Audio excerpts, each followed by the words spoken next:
ជាលើកទី1របស់បញ្ញមឲ្យដែលបានមកដើរម៉ូតនៅសង្ក្រាននៅវត្តក្តីរុនណាដែលថាឆ្ងាយពីទីក្រុងសៀមរាបខ្លាំងមែនទែនហើយនៅនឹងមានការគ្រប់គ្រងពីពុកម៉ែបងប្អូនច្រើនខ្លាំងមែនទែនអញ្ចឹងចង់ដឹងថាយើងមានឈុតអីគេខ្លះបាយយកមកចែកជូនពុកម៉ែបងប្អូននៅខាងក្តីរុននេះអញ្ចឹងមកទស្សនាទាំងអស់គ្នាហើយថ្ងៃនេះយើងមានទាំងឈុតបុរាណសម័យលង្វែកហើយនឹងឈុតបារាំងអីជាដើមផ្សេងទៀតច្រើនតែកន្លែងដើរនឹងនៅឆ្ងាយប្រហែលជា50គីឡូជាងយើងជិះឡានគឺជា1ម៉ោងជាងអីបានដល់អញ្ចឹងណាអ្នកទាំងគ្នាអញ្ចឹងគឺយើងជុំគ្នានៅសាលាដើរម៉ូតវេលាម៉ោង6 7ព្រឹកនាំគ្នាក្រកតាំងពីព្រឹកដើម្បីយើងទៅសំឆាកពេលព្រឹកហើយយើងទៅដើរម៉ូតស្រេចឥឡូវគឺឡានគេបានមកដល់ហើយអ្នកទាំងគ្នាហើយក៏យើងចាប់ផ្ដើមឡើងឡានអញ្ចឹងហើយសូននឹងជាសូសប្បុរសធម៌អ្នកទាំងគ្នារបៀបលក្ខណៈថាសង្ក្រានសប្បុរសធម៌អញ្ចឹងហើយពួកយើងចូលរួមទាំងអស់គ្នានឹងសិតតែពួកយើងធ្វើសប្បុរសធម៌ទាំងអស់គ្នាឥឡូវគឺយើងមកដល់កន្លែងកម្មវិធីសង្ក្រាននេះអ្នកទាំងគ្នាហើយក្នុងកម្មវិធីនឹងមានតារាចម្រៀងហងមាសល្បីចូលរួមច្រើនខ្លាំងមែនទែនដូចជាកញ្ញាលិនសមាអមវិជ្ជការអីផ្សេងហើយនឹងតារាចម្រៀងផ្សេងច្រើនខ្ញុំរៀបរាប់អស់ហើយអ្នកទាំងសំខាន់ពេលយើងទៅដល់គឺគេទទួលស្វាគមន៍យើងយ៉ាងកក់ក្ដៅខ្លាំងមែនទែនអ្នកទាំងគ្នាមានអាហារពេលព្រឹកពេលថ្ងៃពេលអីទៀតថែមទាំងមានព្រះសង្ឃប្រោះទឹកមន្តប្រោះអីមុនយើងឡើងឆាអីអញ្ចឹងទៀតនិយាយទៅគឺមានភាពកក់ក្ដៅខ្លាំងមែនទែនក្នុងការស្វាគមន៍នឹងអ្នកទាំងគ្នាដោយសារសង្ក្រាននឹ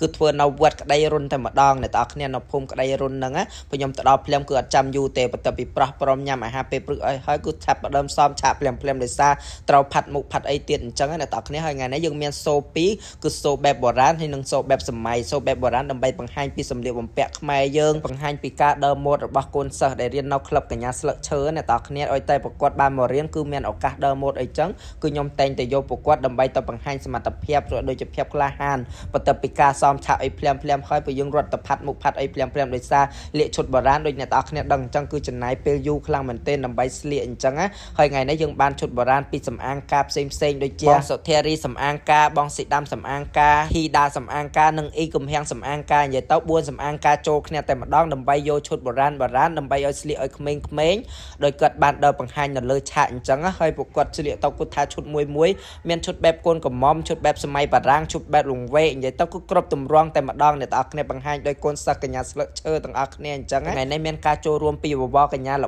បីខ្លាំងមែនទែនដូចជា Let Thomas Miss Cambodia Miss Grand Miss Universe អីគឺថាចូលរួមអស់ហើយដោយសារប្រកួតសិស្សជាសិស្សដែលរៀននៅក្លឹបដើរម៉ូតរបស់ខ្ញុំអញ្ចឹងពេលមានកម្មវិធីអីគឺខ្ញុំអត់ដែរចូលទេអ្នកទាំងគ្នាខ្ញុំតែងតែហៅប្រកួតដើម្បីមកបង្ហាញសមត្ថភាពហើយថ្ងៃនេះខ្ញុំដើរជាមួយនឹងឈុតសហសម័យអ្នកទាំងគ្នាឈុតនឹងគឺឆ្នៃឡើង inspire ទៅលើប្រាសាទដូចជាម៉ូតសក់អីផ្សេងហើយឈុតយើងបែបបុរាណលេសម័យប៉ុន្តែគឺថាមានការគ្រប់គ្រងហូរច្រើនខ្លាំងមែនទែនគ្រាន់តែលឺសលេងហូរក៏សប្បាយចិត្តក្នុងការដើរបង្ហាញបើឈុតខ្ញុំថ្ងៃហ្នឹងដែលខ្ញុំពាក់គឺខ្ញុំអត់បានមកពីសំអាងការទេតែបានការច្នៃម៉ូតពី K Golden Taylor អ្នកទាំងគ្នាដែលគាត់បានច្នៃម៉ូតនឹងឲ្យខ្ញុំយ៉ាងស្រស់ស្អាតខ្លាំងមែនទែនដាក់ជាមួយនឹងសក់អប្សរាទៀតគឺថាអូយស្អាតខ្លាំងហើយក្មេងៗក៏ដើរជាមួយនឹងឈុតលង្វែកអីផ្សេងហើយនឹងឈុតបុរាណអីអញ្ចឹងអ្នកទាំងគ្នាហើយប្រកួតមួយគឺដូចអ្នកទាំងគ្នាដឹងអញ្ចឹងកូនសិស្សកញ្ញាស្លឹកឈើចេញទៅគឺគុំមានភាព unique រៀងខ្លួនចង់បានបុរាណគឺបុរាណចេញលបាំចេញអីនិយាយទៅគឺប្រកួតចេះរៀប style រៀបអីស្អាតខ្លាំងមែនទែនហើយឆ្លាតពូ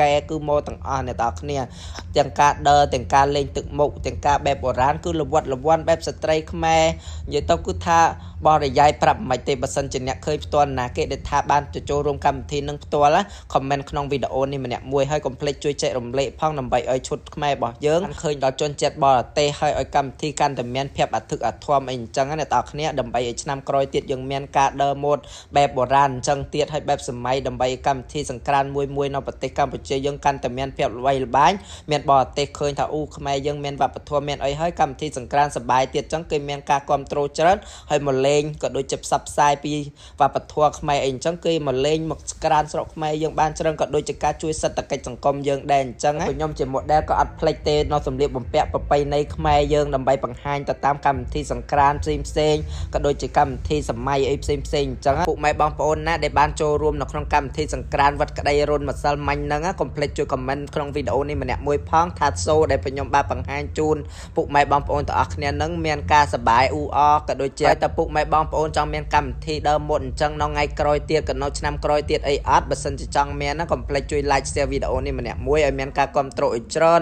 ឲ្យបរទេសបានឃើញតែខ្មែរយើងពិតជាមានវប្បធម៌អរិយធម៌ហើយចង់មកលេងនៅកម្មវិធីសង្ក្រានខ្មែរក៏ដូចជាកម្មវិធីបុណ្យអុំទូកអីផ្សេងដោយសារខ្មែរយើងមានពិធីបុណ្យច្រើនខ្លាំងមែនទែនអញ្ចឹងដើម្បីឲ្យបរទេសស្គាល់ឲ្យដឹងពីវប្បធម៌ខ្មែរយើងអញ្ចឹងហើយសង្ឃឹមថាពុកម៉ែបងប្អូននឹងចូលរួមសប្បាយទស្សនានៅក្នុងការដើរបង្ហាញម៉ូដពីក្រុមរបស់កញ្ញាស្លឹកឈើអញ្ចឹងយើងក៏មានឈុតដើរបែបសម័យដែរអ្នកទាំងអស់គ្នា follow page ខ្ញុំម្នាក់មួយហើយតាមដានខ្ញុំនឹងចេញវីដេអូឈុតសម័យនៅវីដេអូក្រោយទៀតអញ្ចឹងអរគុណអ្នកទាំងអស់គ្នាសម្រាប់ការចូលរួមកាលពីម្សិលមិញខ្ញុំពិតជាសប្បាយចិត្តខ្លាំងមែនទែន